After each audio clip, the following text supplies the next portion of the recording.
Well,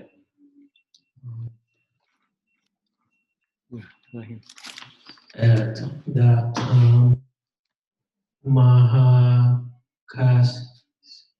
Kashyapa listened to speak. Can see. Can see.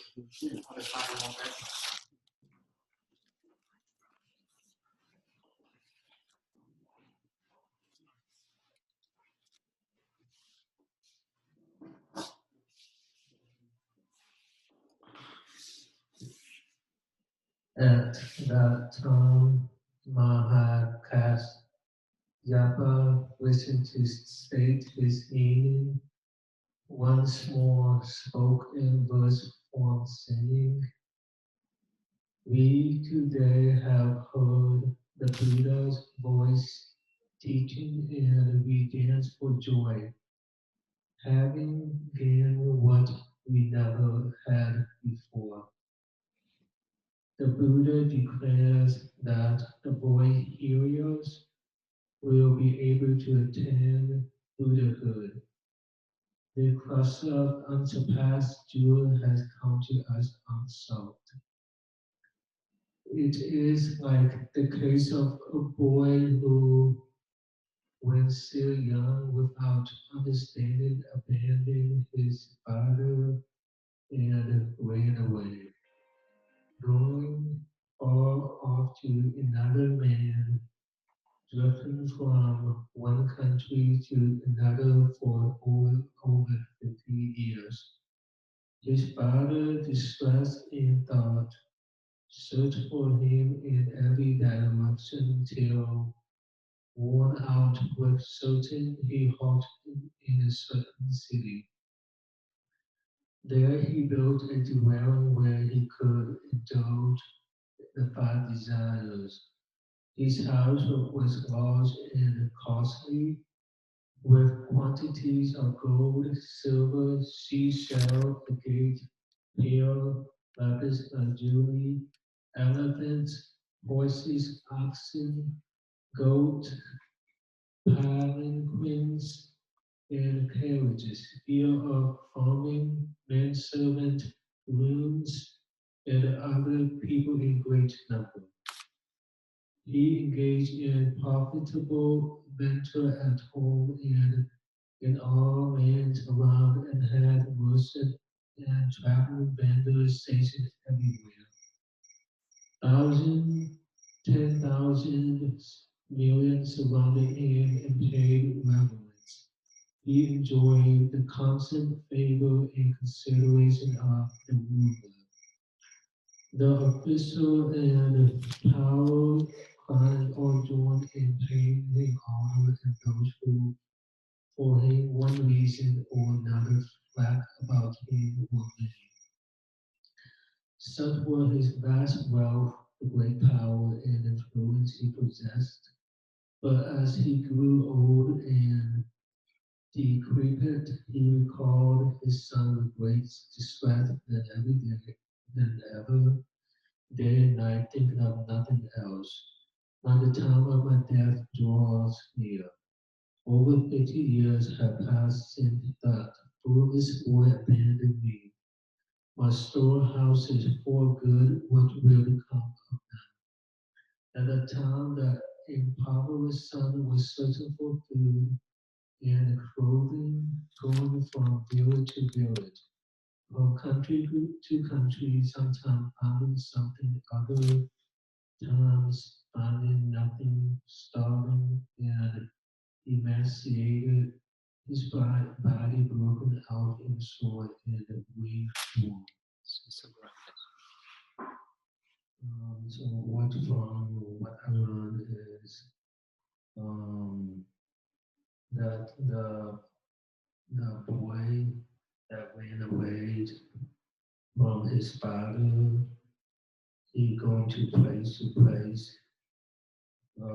without any directions, and his father was worried about him, and he searched and he asked for his people to went out and work for him, and without no luck. So he he was so sad. So he so there are many people that came to pay respect to the king. There were many people, and so over 50 years, the king had not seen his son for a long time, and he is worried. Um, he he knew that he was going to die, so he had nobody to take his wealth after he passed away. So so he's had been sad, and so his son he's going to place to place. So he he had no direction. He's looking for food, looking for a place to live. Um, so his father is looking for him. Okay. Yeah. Miss Thân Tư, could you read, please? Yes, Tay. As he moved from place to place, he arrived in time at the city where his father lived, shifting from one job to another until he came to his father's house. At that time, the rich man had spread a large jeweled canopy inside his gate and was seated on a lion throne, surrounded by his dependents and various attendants and guards. Some were counting out gold, silver, and precious objects, or recording in ledgers the outlay and income of wealth.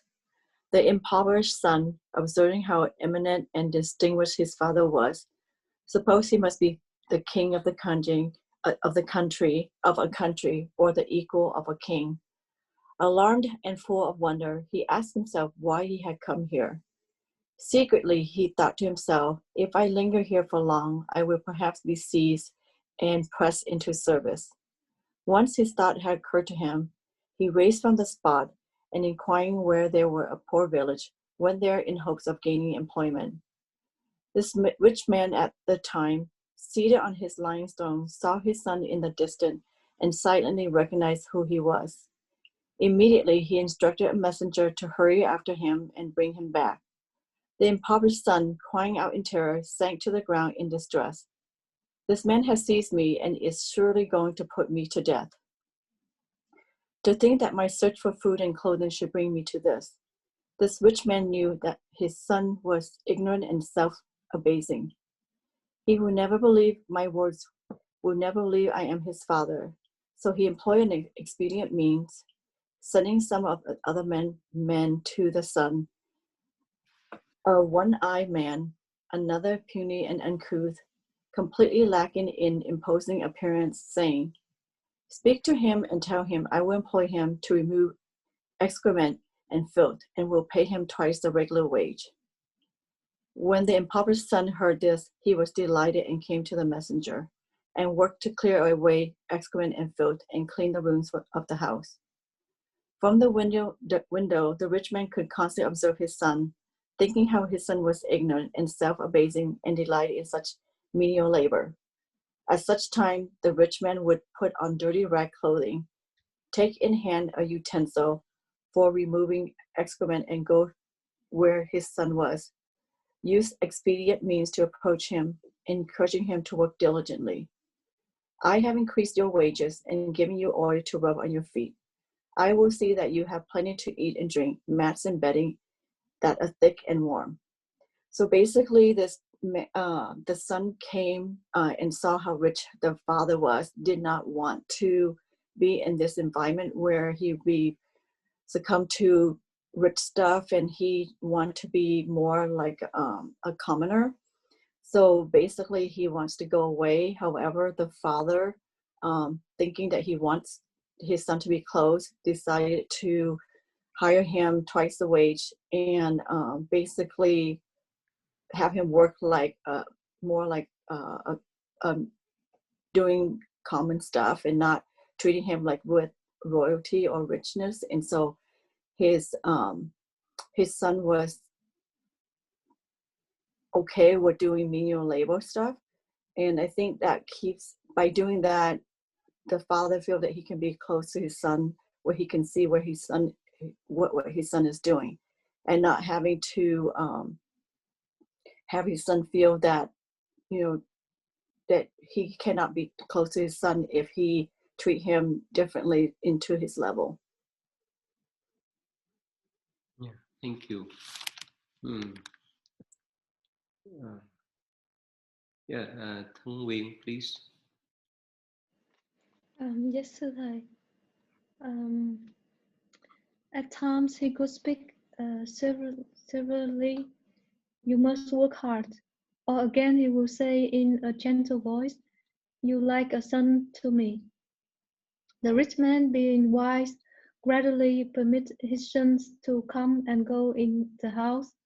After 20 years has passed, he put him in charge of household affairs, showing him his gold, silver, pearls, crystal, and the other things that were handed out or gathered in, so that he could understand all about them. So the son continued to live outside the gate, sleeping in the hut of grass, for he looked upon himself as poor, thinking, "None of these things are mine." The father knew that his son's outlook was gradually becoming broader and more magnanimous, and wishing to hand over his wealth and goods, he called together his relatives, the king of the country and the high ministers, the noblemen and householders. In the presence of this great assembly, he declared, "This is my son, who abandoned me and wandered abroad for a period of 50 years. Since I found him again, 20 years have gone by. Long ago, in such a city, when I lost my son, I traveled all around searching for him until eventually I came here. All that I possess, my house and people, I hand over entirely to him, so he may do with them as he wished." The son thought, now in the past he had been poor, humble, and self-abasing in outlook, but now he had received from his father this huge bequest of rare treasures, along with the father house and all his wealth and goods. He was filled with great joy, having gained what he never had before. The Buddha too is like this. He knows our fullness of the pity, and so he never told us you can attain the Buddhahood. Instead, he explained to us how we would become free of outflows, carry out the lesser vehicle, and be voiced higher disciplines.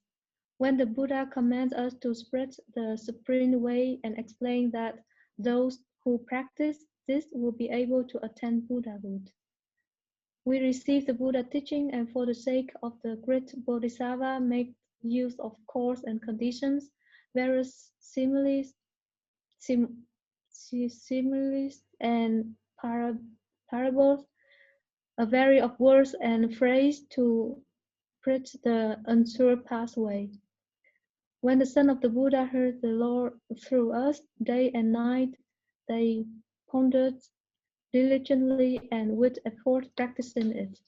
At that time, the Buddha bestows prophecies on them, saying, "In the future existence, you will be able to attain Buddhahood." The various Buddhas in their law of the secret storehouse set forth the true facts for the sake of Bodhisattva alone. It is not for our sake that they expound the true essentials.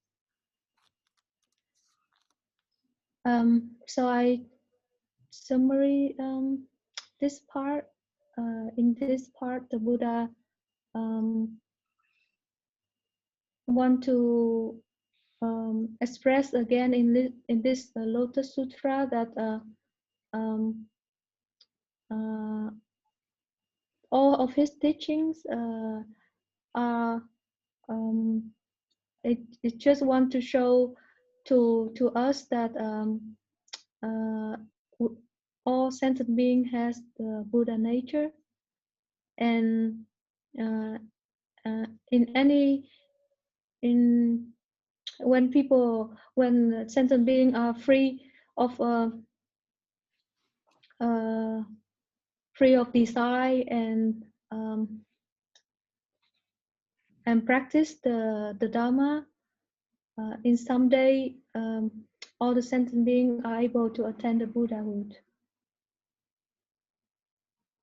That's what I understand from this part today.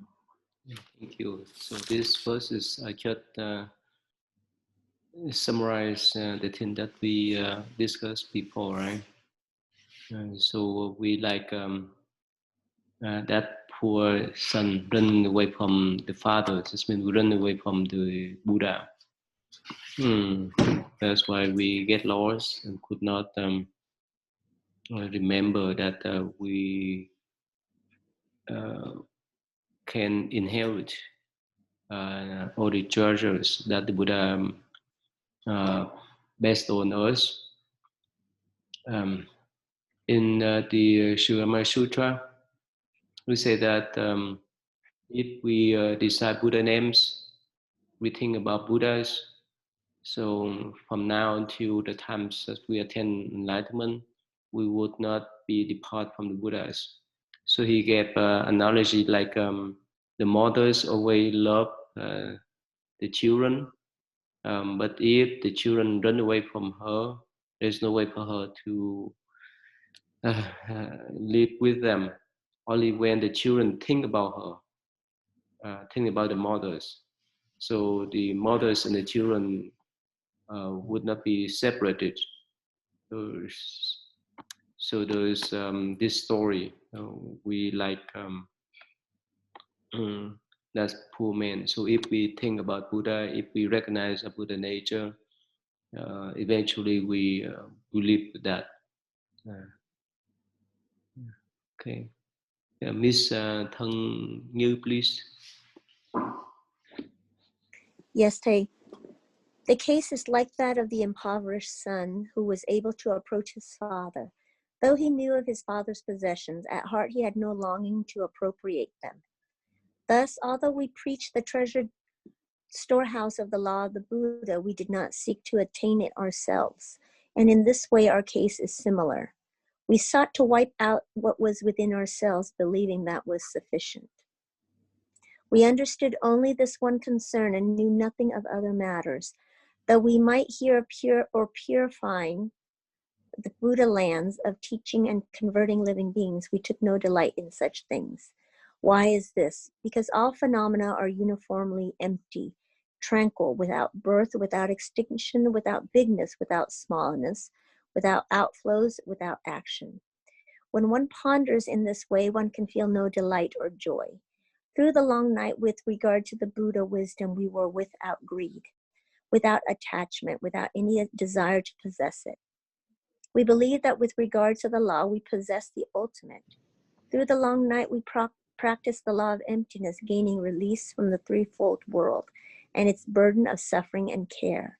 We dwelt in our final existence, in the nirvana of remainder.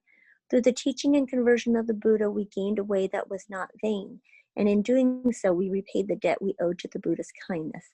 Although for the sake of the Buddha's sons, we preached the law of the Bodhisattva, urging them to seek the Buddha way, yet we ourselves never aspired to that law. We were thus abandoned by our guide and teacher because he had observed what was in our minds. From the first, he never encouraged us or spoke to us of true benefit. He was like the rich man who knew that his son's ambitions were lowly and who used the power of expedient means to soften and mold his son's mind, so that later he could entrust to him all the wealth and treasure. The Buddha is like this, resorting to a rare course of action. Knowing that some have a fondness for the petty, he uses the power of expedient means to mold and temper their minds, and only then teaches them the great wisdom. Today we have gained what we never had before. What we previously never hoped for has now come to us of itself. We are like the impoverished son who gained immeasurable treasure. World-honored one, now we have gained the way, gain its fruit through the law of no outflows. We have gained the undefiled eye. Basically, it states that initially we went through the motion, we learned the basics. We learned the foundation to get us just to the point of nirvana. Even though we taught it for, and it says for the bodhisattva, for the sons of bodhisattvas, we taught the theory of it, but we never applied it to ourselves. We never thought that it was possible for us. We only focused on what would reach us to nirvana, focusing on the emptiness, the tranquility, the extinction, and anything that would give us no outflows. But then in that respect, we just had nowhere else other than that. We didn't have the greed to, or even the aspiration, because we didn't realize that it could pertain to us. That in regards to the law, the Buddha teaching, we regarded it more as if it were something theoretical and something fantastic that did not belong to the common man.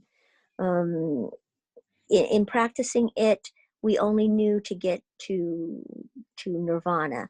And then it said later on that in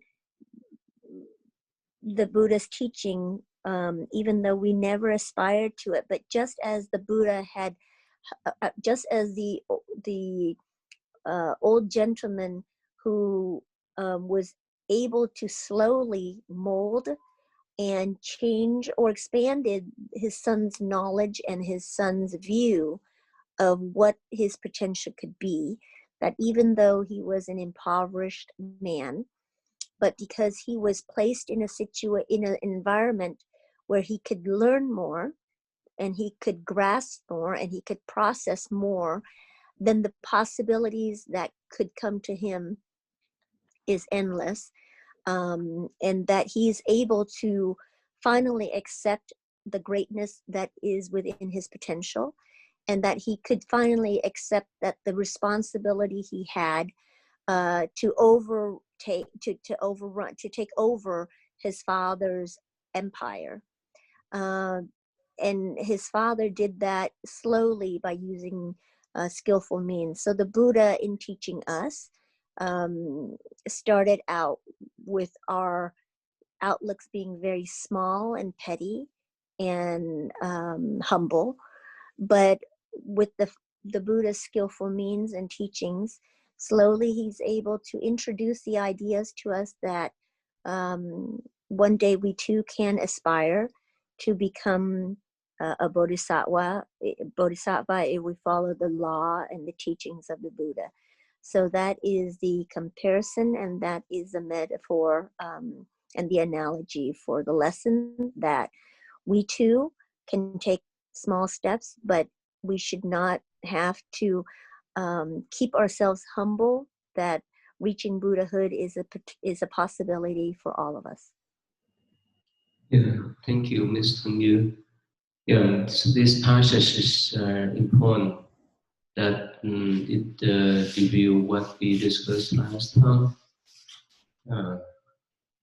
That when someone just start to study Buddhism and practice, for example, meditation, our goal is to transform greed, hatred, stupidity, and all mental fluctuation. So that's why in Even some Mahayana Buddhist sutra, like the first sutra, it mentioned that we need to practice until the point says nothing that we can attach to. But again, yes, that state of nirvana, the extinction of all mental fluctuations, but that's not enough. We need to move on because like I discussed before, if someone just learn the path, you need to extinct all your mental fluctuation, that's all. And after that, what else we need to do? So here in this Mahayana Buddhist Sutra, the Lotus Sutra, the Buddha say that we need to go further. Don't stop there.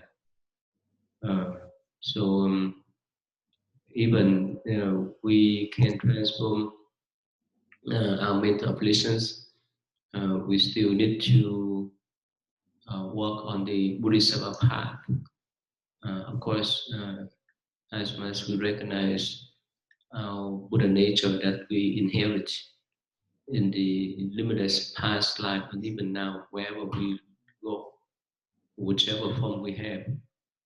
So with that kind of confidence, uh, while we practicing the way we can help others, so that we could accumulate sufficient merit and virtue of wisdom to attain the Buddhahood too.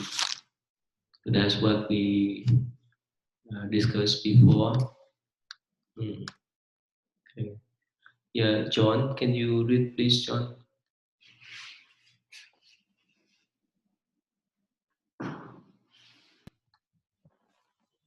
Through the long night, we observed the pure precepts of the Buddha, and today, for the first time, we have gained the fruit.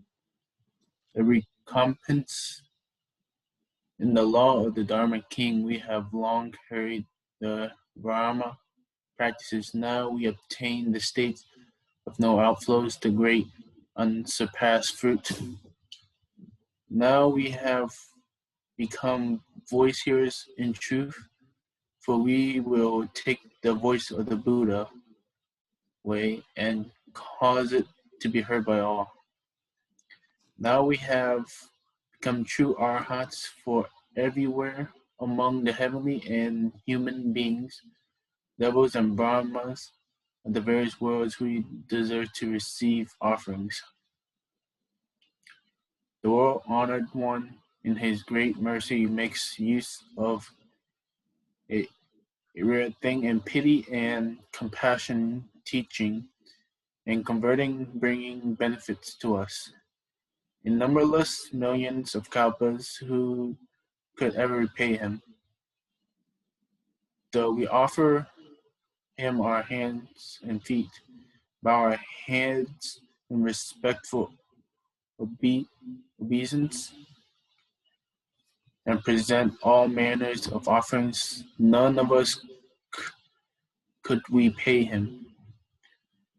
Though we lift him on the crown of our heads, bear him in on our two shoulders, for kalpas numerous as Ganges sons, reverence him with all our hearts through.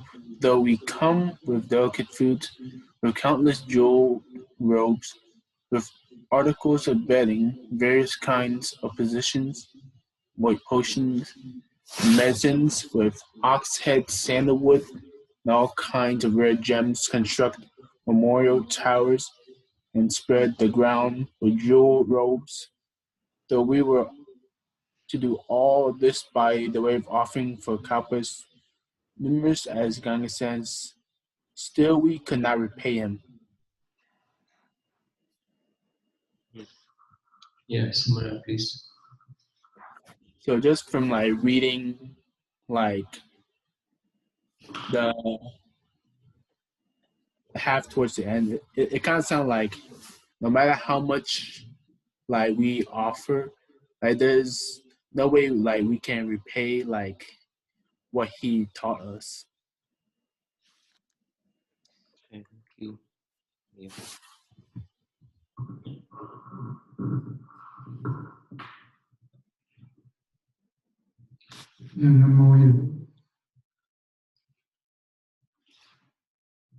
The Buddha possessed really no immeasurable, boundless, unimaginable, great,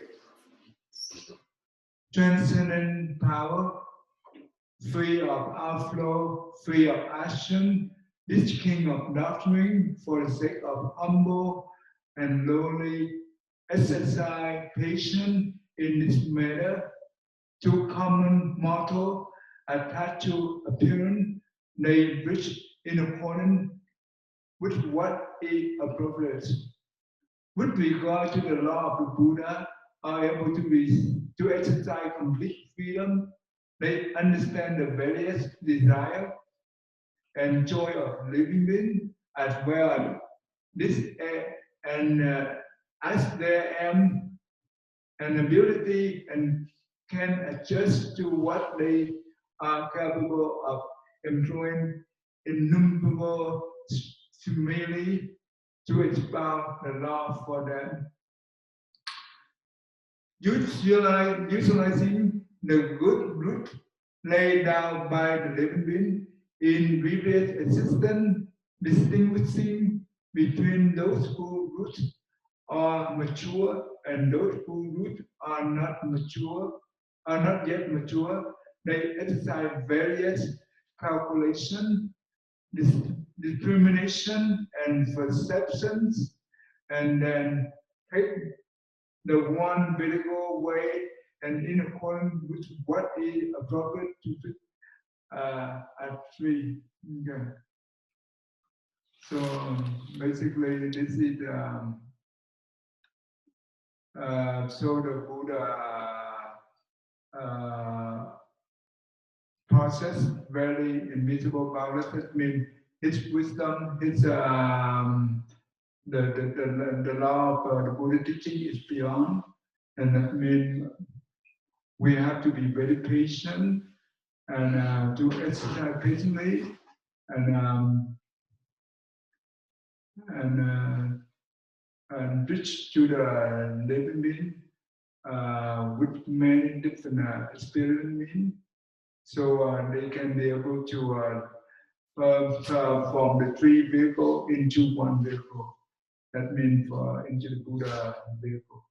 So that is the whole idea that that's how we repay the Buddha kindness and compassion. Yeah, so that's all. That's all for that's all for chapter 4. So Thân Nguyễn, you mind to summarize what chapter 4 the Buddha talked about? Yes, thầy. So mainly in chapter 4, the Buddha gave the example of the son who ran away from his own father and searching for a living in other country and go back to his father, and then his father recognized him and slowly coaching and training him become the owner of his own homeland. Also, that example give us a lesson that we all actually all the sentient beings also have the Buddha nature, and we just due to our own attachment to our senses and to the world, that most of the time sentient beings forget that they also have the Buddha nature, and also even when the Buddha said or informed to us that all the teaching he gave just his skillful mean to motivate and support us, but still it's difficult to believe that yeah, we all can become the Buddha. Yeah, thank you. So now we move on to chapter 5. Yeah, Miss Thân Tư, could you read, please? Yes, Tay. At that time, the world honored one said to Mahakashayapa and the other major disciples, "Excellent, excellent Kashyapa, you have given an excellent description of the true blessing of the thus come one. It is just as you have said. The thus come one indeed has immeasurable, boundless asamkhyas, a blessing. And though you and the others were to spend immeasurable millions of kalpas in the effort, you could never finish describing them. Kashyapa, you should understand this. The thus come one is king of the doctrines. In what he preaches, there is nothing that is in vain. With regard to all the various doctrines, he employs wisdom as an expedient means in expounding them. Therefore, the doctrines that he expounds all extend to the point where there is comprehensive wisdom. The thus come one observes and understands the end to which all doctrines tend. And he also understands the workings of deepest mind of all living beings, penetrating them completely and without hindrance. And with regard to doctrines, he thoroughly enlightened, and he reveals to living beings totality of wisdom. So this one is a little bit more difficult for me. So he was giving, I guess, the world honored one said to Mahakashayapa and other disciple that they have given an excellent description to the Blessed One, and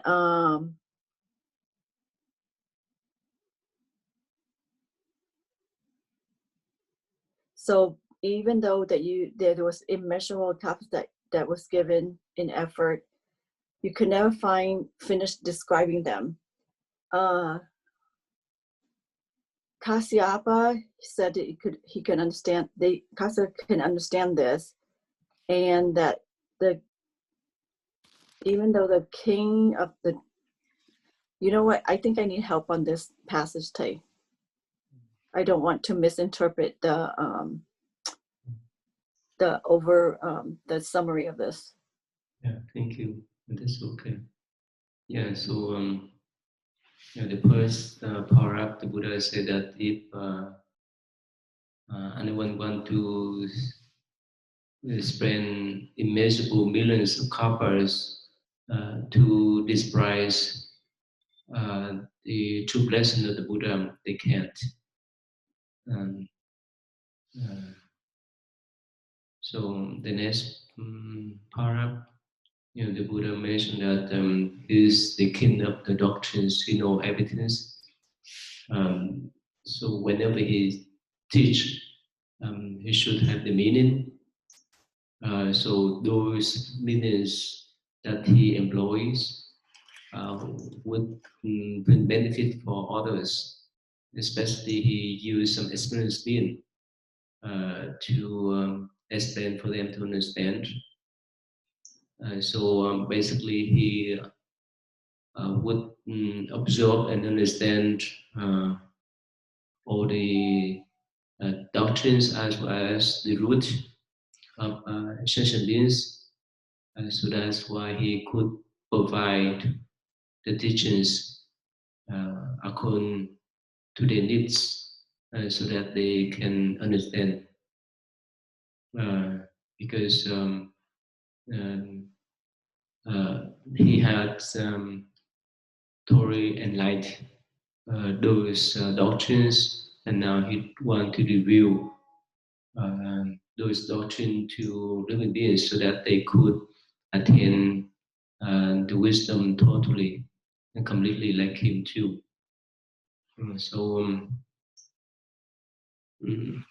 Basically, he has all kind of skills, experience, mean to teach unintentional beings according to their root, so that they can attain to the Buddha wisdom.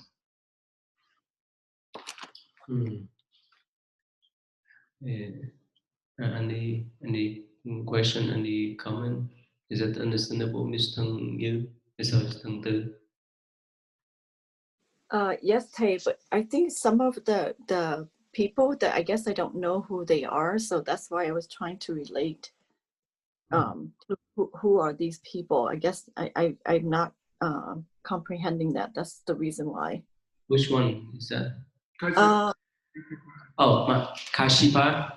Yes, and then Mahakashyapa. Yeah, Kashipa, he is one of the Buddha disciple. He focused on the ascetic practice, and he's the one that Buddha share half of his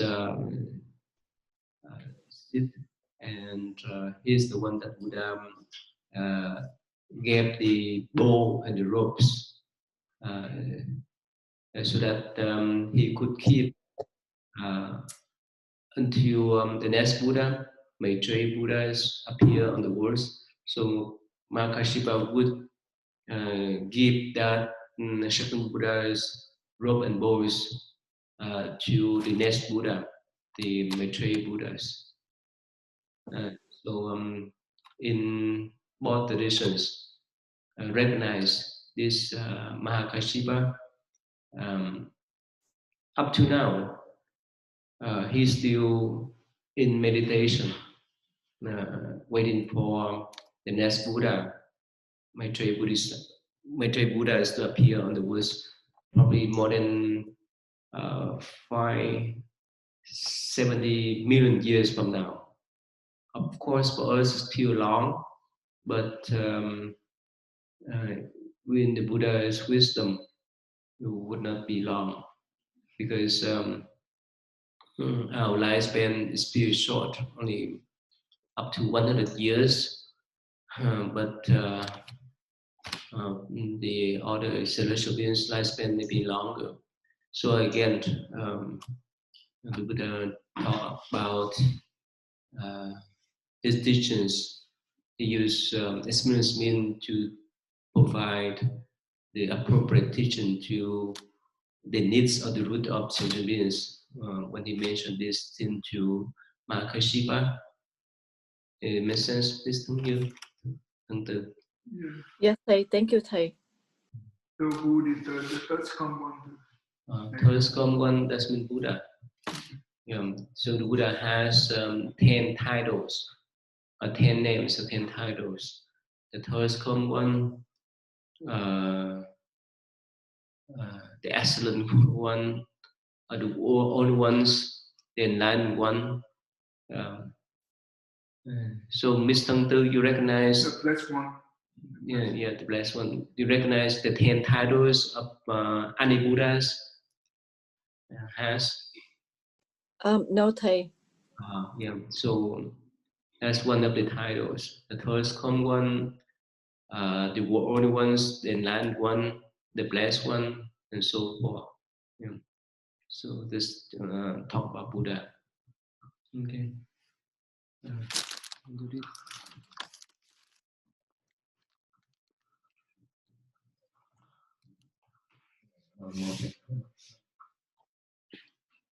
Because Japa, it is like the plants and trees, thickets and grooves, and the medicinal herbs, widening, ranging, and variety, each with its own name and hood, that grow in the hills and streams, the valleys and different soil of the 1,000 million fold world.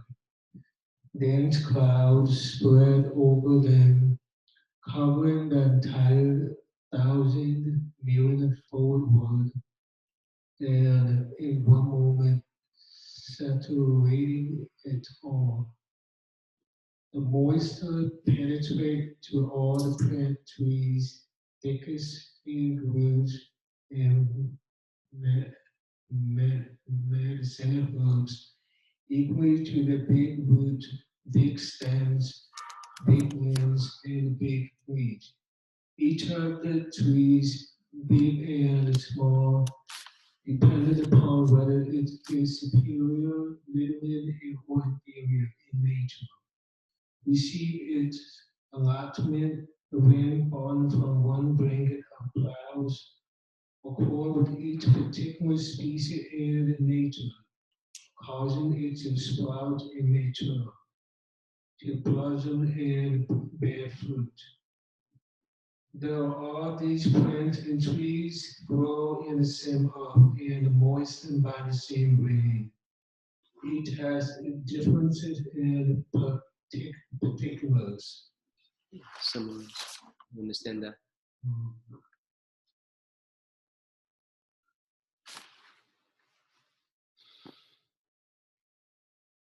The town that the plant trees that grow and the herbs that grow has its own name and who. They grow in the hill in swings. They cover entire world. The soil that penetrates tree, thickest in grooves and herbs.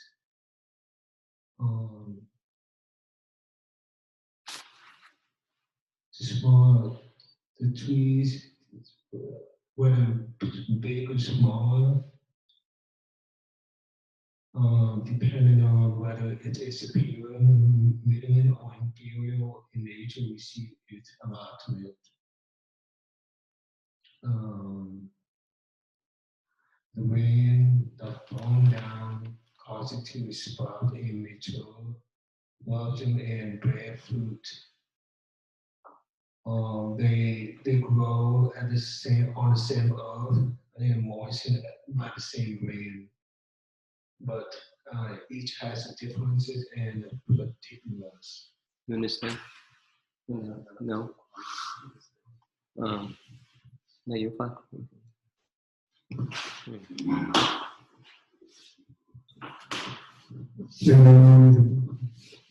So basically, this is so in the forest we have a lot of plant tree, big, small. Doesn't matter what kind of the size of the tree, the plant. But when the rain fall down, all that plant and tree will benefit from the water. Depend on the size of the plant, they will take that that much of water, so they all benefit. Doesn't matter what kind of the size. So the same thing is the Buddha teaching. It will benefit to all living beings, but depend on the each living being have a different understanding, so they will benefit more or less depend on their capacity, their capability. You understand? You understand? You understand that? It's like all the trees out there, small or big, when it's rain down, depending upon the trees. If it's small, it absorbs more water. It big, it absorbs more water than the small one. And so, like when we study the sutra, depend upon our knowledge of Buddhist teaching. So if we have more knowledge, we understand deeply. If we don't, we just understand on the surface. Make sense? Okay. Any question, please? Thân Nguyễn, can you read, please? Yesterday, Kasyapa, you should understand that the third common one is like this. He appeared in the world like a rich cloud rising up. With a cloud voice, he penetrates to all the heavenly and human beings and the asuras of the entire world. Like a great cloud spreading over the thousands, million-fold lands, and in the midst of the great assembly, he addressed these words, saying, I am the third come one, worthy of offerings of right and universal knowledge, perfect clarity and conduct, welcome, understanding the world, an excelled worthy, trainer of people, teacher of heavenly and human beings, Buddha, world honored one, those who have not yet crossed over, I will cause to cross over, those not yet free, I will free, those not yet at rest, I will put to rest. Those not yet in Nirvana, I will cause to attain Nirvana. Of this existence and future existence, I understand the true circumstance. I am one who knows all things, sees all things, understand the way, open up the way, bridge the way. You heavenly and human beings, asuras and others, you must all come here, so that I may let you hear the Dharma. So in this part, the Buddha tell to Kasyapa that actually the Buddha is he know his knowledge is universal, and he is the source of all good. Also, the Buddha has great ability to help sentient beings, to free them, and also to put them on rest, and not only for the existent beings but also for the future beings, even for sentient being that do not understand the way, he will also have the ability to open up the way, and so that so the one main goal of the Buddha appears in this world is to teach the Dharma. So that's what I understand. Thank you. Yeah. Anyone want to have opinions about this passage? Ms. Tân Như, you have any opinions? No, Thầy, not of this passage, but if I may, if you can go back up, there was a subscript. I thought it, when I was reading it right there on number 66, and I thought it was really interesting and very clear. Can we read this very quickly? Yeah, go ahead, please. Yeah. Yes. Roots symbolize faith, while stems, the precepts, branches, firm practice, and leaves, Buddha wisdom. The roots of trees and grasses produce stems, branches, and leaves, so as faith produces precepts. Our firm belief and precepts will help us reach toward Buddha wisdom. When one has faith, he or she naturally keeps the precepts. When one does not have belief in the rule of a community, such as traffic rules, observing a rule can make one feel uncomfortable. It is like stems coming from the roots. When stems grow little by little, branches appear here and there. Branches symbolize one's firm belief and practice. When your belief becomes strong and your practice steady and continuous, others' criticism and your own desire will not bother you. Then you will receive the Buddha wisdom, just as branches produce leaves. I thought that it was just it was a good metaphor, and it was just very strong in the foundation of its explanation. So I thought that would help us, basically gives us a foundation. One step leads to another, but the base of the foundation would be the faith that we would have in the Buddha teaching. And if we have the faith in his teaching, then we can abide by the precept, and then that would help us be firm in our practice. And as our practice becomes more stable and meditating with our meditation practice, then we will eventually get rid of a lot of our attachments and cultivate our character and lead to more and more wisdom. So I think this was the big explanation to this chapter. Okay. Yeah, thank you. Can some non-Buddhists follow morality, and after that they may have the faith in Buddha? Mr. Neil, what do you think? Now here the explanation, the roots symbolize the faith, and the stems represent by the precept. So can we reverse that pattern? I do believe that one can, even though you are not a Buddhist, I think you can have faith, and the faith in the goodness of mankind, or in the faith in compassion. And I think if you get into further details, then it separates a lot of the religion. But if you look at it in terms of a big,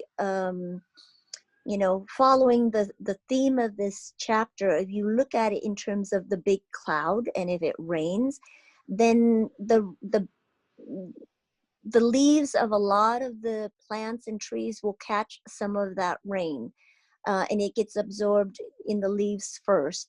If you get down to the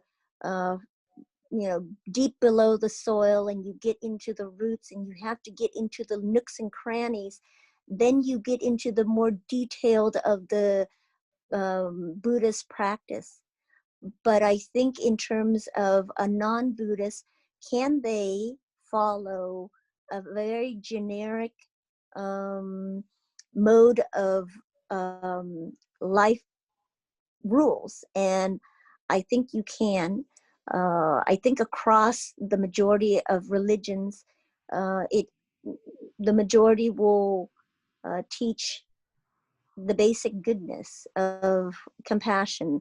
Now, I'm leaving out the radicals, because there are radical believers in all sorts of religion, whether that religion is Islam or Christianity or even Buddhism. There are a lot of people who don't follow or don't, are not led in to learn and to form a proper foundation. I think there are fanatics, and I think there are radicals, people who don't maintain the middle way in Buddhism. And just like in any religion, you can go to become radicalized. But I think in general, the goodness of people is across the board. Now, if you want to, it's easier to take the people who believe in goodness, in compassion, in in helping others, in having empathy and sympathy. It's easier to start with those people and to be able to teach them the fundamentals if they choose to go and learn about the Buddha way. Of course, that's much easier because you have a very firm foundation to start, learning and teaching. But and of course, that's going to be much easier than to have one that is full of anger, full of hatred, full of animosity, and full of violence. But if you take a group of people who believe very symbiotically, sympathetically, then yes, I think you can have the faith and follow. And if they have a faith of goodness, if they have a faith of compassion, if then they would be able to follow whatever precepts that they choose. Now, because of Buddhism, we talk so much about attachments, and we talk about a lot about cultivating and getting rid of all our attachments, whether if that's affection or material goods.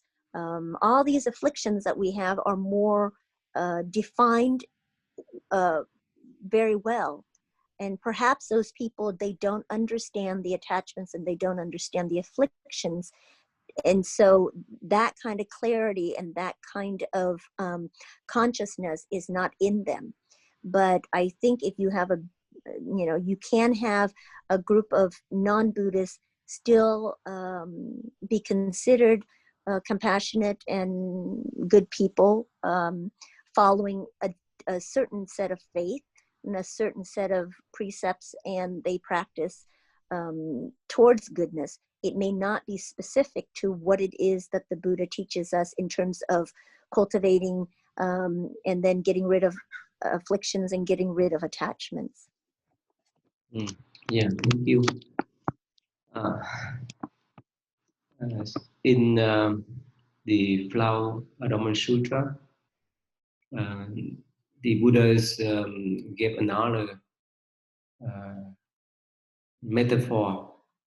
The Buddha said that the roots, like the sentient beings, we water the water of compassion to that root, and eventually, because of that strong root, it will produce the flower of Bodhisattva and the fruit of Buddhahood.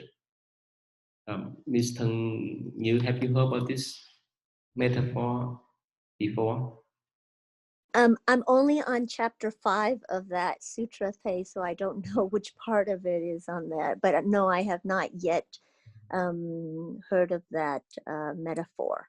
But I think it makes perfect sense. And from what you just said, yes, then based on what you said, then that tells me our roots, because what we are taught is different. So then the products, meaning the flowers and the fruits, are going to be more specific to what it is that we are taught. Okay. That's in the Flower Dharma Sutra, not in the Lotus Sutra. Yes, I understand. So I don't know what chapter, because I just started that sutra, so I'm only on chapter 5. Oh, you did? Oh, you read it now? I am reading that now based on your recommendation. I read the Shurangama Sutra, and now I'm reading the Flower Dharma Sutra. Oh, that's wonderful. Thân Nguyễn, you know that metaphor before? I did not know that today, but due to when I was serving in the Vipassana center, I clearly recognize the difference between a Buddhist and a non-Buddhist. Also, mainly before you remind about this sutra, I also think that the root of Buddhism is compassion, because I see many, because during when we practice Dharma, there's a lot of assignment on the way to teach us how to handle our own ego and defilement mind. So without the compassion to sentient being and to also to ourselves, to the thing that we did in the previous lives, it's really hard to move on the path. And I recognize many times that many other religion people don't practice compassion, and it's not like disadvantage, but it will take their time to learn that compassion is the root of growth and the root of Dharma. And like in here said, so just like when in daily life, as long we do any job, as long as we are follow the rule, we are an ethical person, we are fine. So for the same thing for Buddhism, anything we do, anything we help other people or sentient being, and we don't have compassion for that actions or the thought, even when we reciting a mantra. Yeah, it's also the good karma will come to us as a law and effect, cause effect, but it will waste us a lot of time. At least what I experienced during my serving in the Vipassana Center society. There's a huge difference between non-Buddhist and Buddhist students. That's what I experienced with my own observe. Thank you. Yeah, thank you, Thông Nguyện. Yeah, that's great. So, yeah, thầy giáo pháp, he want to say something, but his time is up, so we just. Okay, in 3 minutes. Oh. In 3 minutes, I will.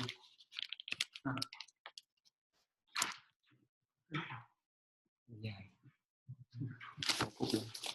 Okay, 1 minute, that will be good enough. Okay. We're going to summarize. So,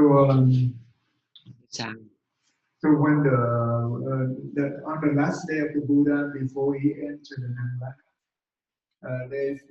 the last disciple came to him and to visit the Buddha before he entered the Nirvana.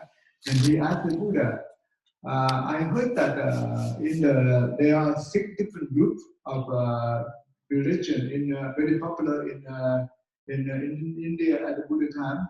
They said that they also their practice also be able to attain the Arahant. Is that right? Or only your teaching will be able to help them to attain the Arahant?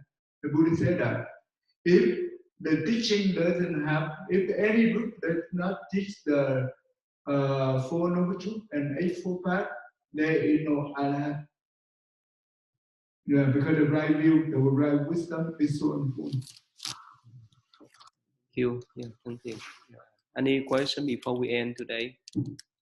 Let's straight in. All right. So before we end, we say Happy New Year, Happy Christmas. Namo Sakyamuni Buddha. Namo Sakyamuni Buddha. Namo Sakyamuni Buddha. Thank you. Yeah. Thank you, Thay, and everyone.